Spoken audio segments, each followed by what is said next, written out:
Hello. വിനീത നീയാ? പറയടാ. ആടാ, ഞാൻ ഇന്നലെ 1 മണിക്കെത്തി രാത്രി. കണ്ണൂരിൽ തന്നെ എത്തിയത്. ഫ്ലൈറ്റ് 1 മണിക്കൂർ ലേറ്റ് ആയിരുന്നു. ഗൾഫുകാരെ ലീവല്ലേ, 1 മാസമല്ലേ ഉള്ളൂ. നീ വൈകുന്നേരം ആകുമ്പോൾ ഇങ്ങോട്ടേക്ക് വന്നോ, സാധനമൊക്കെ ഉണ്ടടാ. പിന്നെ നീ വരുമ്പോൾ സഞ്ജുവിനും കൂടി കൂട്ടിക്കോട്ടാ. ഓക്കെ, ശരിയടാ എന്നാല്. Okay, by.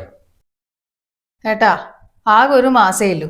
നിങ്ങൾ ചെങ്ങായിമാരപ്പുറം ട്രിപ്പിനും പോയി കള്ളും കുടിച്ച് മുങ്ങി നടന്നാലുണ്ടല്ലോ എന്റെ സ്വഭാവം മാറുവേ. പിന്നെ ഒന്ന് പോയടി. ആരാ അത്?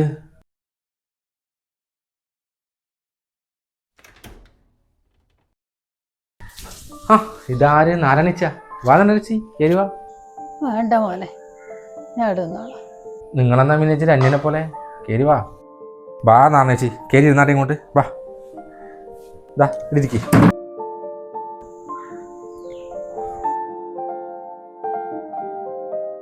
എന്നിട്ട് നാരായണിച്ചി വിശേഷങ്ങള്? എത്ര നാളായി കണ്ടിട്ടല്ലേ. ഞാൻ ഇന്ന് രാത്രി എത്തിയിട്ടേ ഉള്ളൂ. കുറച്ച് കഴിഞ്ഞിട്ട് അങ്ങോട്ടേക്ക് വരാമെന്ന് വെച്ച് നിൽക്കുന്ന. കുറേ നാളായില്ല എല്ലാവരും കണ്ടിട്ട്. എന്തുണ്ട്, പിള്ളേർക്ക് ദിവസം തന്നെയല്ലേ? എന്ത് സുഖടാ. എനിക്കൊരു 4000 രൂപ കടം തരുക. ഇതെന്ത് ചോദ്യം നാരായണിച്ചി? നിങ്ങൾ നമ്മുടെ സ്വന്തം ആളല്ലേ. ഇങ്ങോട്ട് ഇരിക്കും, ഞാൻ ഇപ്പം എടുത്തിട്ട് വരാം. ഏട്ടാ ഒന്ന് നിന്നേ. എന്താ ഏട്ടാ, നിങ്ങൾ എന്തിനാ ഈ പെണ്ണുങ്ങൾക്ക് ഇത്തിരി പൈസ കൊടുക്കുന്നത്? അല്ലേ തന്നെ നാട്ടില് മൊത്തം കടാന്നാ കേട്ടെ. അവര് കേൾക്കും. നീ നിങ്ങൾ വന്നേ. അല്ലെങ്കിൽ നമ്മൾ പറയുന്നതിനൊന്നും ഒരു വിലയില്ലല്ലോ. ഇതിനുള്ള ഉത്തരം ഞാൻ വന്നിട്ട് പറഞ്ഞുതരാട്ടാ. ആദ്യം ഇത് കൊടുക്കട്ടെ.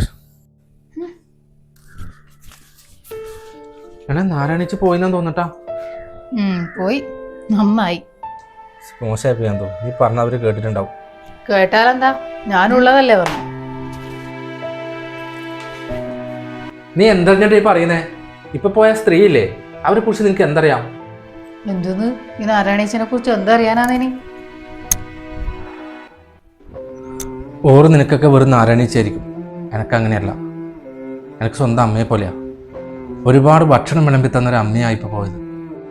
പണ്ട് സ്കൂളിൽ പഠിക്കുന്ന സമയത്ത് അച്ഛൻ കള്ളും കുടിച്ച് വന്നിട്ട് കഞ്ഞിക്കടലെടുത്തിട്ട് കിണറ്റിലങ്ങിടും.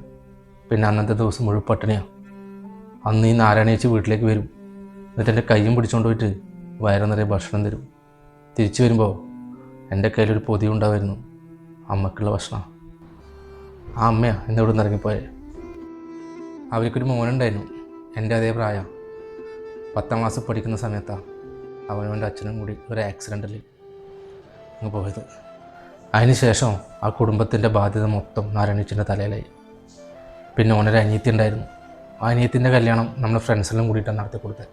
പിന്നെ 3 കൊല്ലം മുമ്പേ അവളും അങ്ങ് പോയി. ഇപ്പോൾ അവളെ 2 മക്കൾക്ക് ഏക ആശ്രയമാണ് നാരായണിച്ചി. ഇപ്പോഴും ഒരാവശ്യം വരുമ്പോഴെല്ലാം നമ്മൾ സഹായിക്കാറുണ്ട്. അപ്പോൾ നാരായണിച്ചി ഇന്നിവിടെ വന്നിട്ടുണ്ടെങ്കിൽ എന്തെങ്കിലും അത്യാവശ്യ കാര്യം ഉണ്ടാവും. ഇതൊന്നും എനിക്കറിയില്ലായിരുന്നു കേട്ടാ, സോറി. ഞാൻ എന്തായാലും ഒന്ന് പോയി നോക്കട്ടെ. ഓക്കെ, നീ വരുന്നാ? വാ മോനെ. ആശൂട്ടാ, അമ്മ എടുത്തടാ. അമ്മാമ അപ്പുറത്തെ വീട്ടിൽ പണിക്ക് പോയിനി. എന്നാ ഇങ്ങോട്ട് നോക്കിയേ. ഇതാ മാമൻ്റെ ഒരു സമ്മാനം. എന്നാ താങ്ക് യു. മോനെ, ചേച്ചി എവിടെ? ചേച്ചി ഉള്ളിൽ കിടക്കുവാന്ന്. എന്നാലെങ്കിലേ അമ്മാമ്മേനെ കണ്ടിട്ട് വരാം കേട്ടോ. ചേച്ചി പിന്നെ കാണാം. ഓക്കെ. അല്ല നാരായണേച്ചി, നിങ്ങളുടെ പോയത്? ഞാൻ പൈസ എടുത്ത് വരുമ്പോഴേക്ക് നിങ്ങളൊറ്റ കിഞ്ഞു പോയാ? എന്താ പറ്റിയേ? മോനെ, ഞാൻ ഓള് പറയുന്നത് കേട്ടിട്ടാ? ഓൾ അങ്ങനെ എന്തെല്ലാം പറയുന്നതാണ് ചേച്ചി. അന്ന് നിങ്ങൾ കാര്യാക്കണ്ട.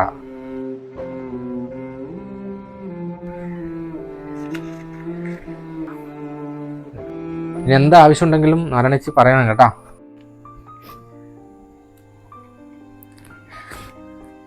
ദൈവം നിന്നെ അനുഗ്രഹിക്കും മോനെ. നീ നന്നായി വരും. അല്ല നാരായണേച്ചി, എന്താ പൈസക്ക് ഇപ്പൊ അത്യാവശ്യം വന്നോയേ? എടാ, എനിക്കറിയില്ലടാ എൻ്റെ കാര്യം. ഇവിടെ പണിയെടുത്തിട്ട് വേണം എൻ്റെ മക്കളെ നോക്കാൻ. എൻ്റെ മോക്കാണെങ്കിൽ ഇപ്പൊ സുഖമില്ല. ഈടെയെല്ലാം കാണിച്ചിട്ട് മോക്ക് ഒരു സുഖമായിട്ടില്ല. ഇനി ടൗണിൽ കൊണ്ടുപോകണം. ഞാൻ ഏടുന്നാടാ പൈസ എടുക്കേണ്ടത്. അന്നേരമാണ് നീ വന്നേനിന്ന് അറിഞ്ഞത്. അതുകൊണ്ടാണ് രാവിലെ തന്നെ വന്നു. എന്നിട്ടാ നിങ്ങളിത് പറയാണ്ട് കിഞ്ഞു പാഞ്ഞു വന്നേ? നിങ്ങൾ വേഗം പണിമതിയാക്കിയാട്ടെ. ഞാൻ വണ്ടി എടുത്തിട്ട് വരാം. വേഗം പോയി റെഡിയാവ്. ഓക്കെ? ഇതുപോലെയുള്ളവർ നമുക്ക് ചുറ്റിലും ഉണ്ടാകാം.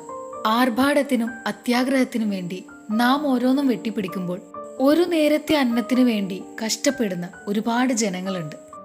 തന്നെ കൊണ്ടാവുന്നതെന്തോ അത് കൊടുത്ത് നമുക്കും അവരെ ചേർത്ത് പിടിക്കാം.